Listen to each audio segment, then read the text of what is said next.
महाराष्ट्राचं ऊर भरून आलेलं आहे.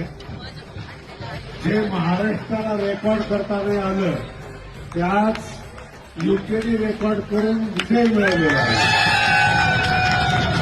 आपण सर्व शिकलेल्या लोकांनी महाराष्ट्राची संस्कृती महाराष्ट्रातून युकेमध्ये आणली. महाराष्ट्राची माती आपलं कायम चोरून ठेवणार आहे. आपली संस्कृती जपली आपण आणि आपला ढोल जो आहे तो आपण युकेमध्ये आणलेला आहे.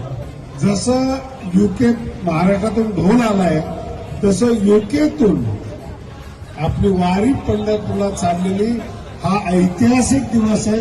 याला ढोल वाजला पाहिजे.